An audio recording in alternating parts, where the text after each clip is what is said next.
Correva il lontano 1919, la Grande Guerra era terminata da un anno e qui a Tarzo nasceva il ristorante Ai Pini.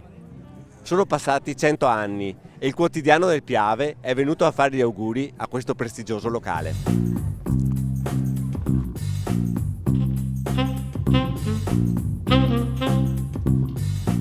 Il locale era di mia suocera, dei suoceri e i cognati. Dopo siamo subentrati noi. Ma com'è stato? Cosa facevate da mangiare? È stata Sempre cucina casalinga, perché la suocera era brava e io avevo la passione perché ho fatto la quinta io e dopo ho sempre badato la casa, ero proprio amante della casa e della cucina. Sai i veneziani come sono. Giovanni della Pietà. Siamo alla terza generazione di ristorazione qui ai Pini, un ambiente accogliente che tutti conoscono. Il nonno era partito nel 1919, che racconti avete, cosa vi diceva? Chi raccontavano cosa hanno passato, cosa hanno vissuto, il rapporto con i contadini, il rapporto con i fattori, il rapporto con i produttori che portavano con le serle, portavano il cibo da trasformare poi in pasta e fagioli, in zuppe, in faraone, in umido, in ossade.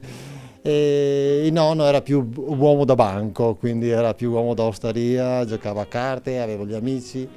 Era uno dei pochi che aveva le macchine, quindi mio nonno con la macchina portava in giro i turisti, andava a prendere il Conegliano, portava i primi veneziani negli anni 50 e 60, li portava qua nelle colline trevigiane. Sì, c'è un rapporto un po' più così di simpatia con gli ospiti, mentre le nonne raccontavano la fatica, raccontavano cosa voleva dire andare a chiamare il contadino, a farsi preparare le bestie, c'era un rapporto più da cucina.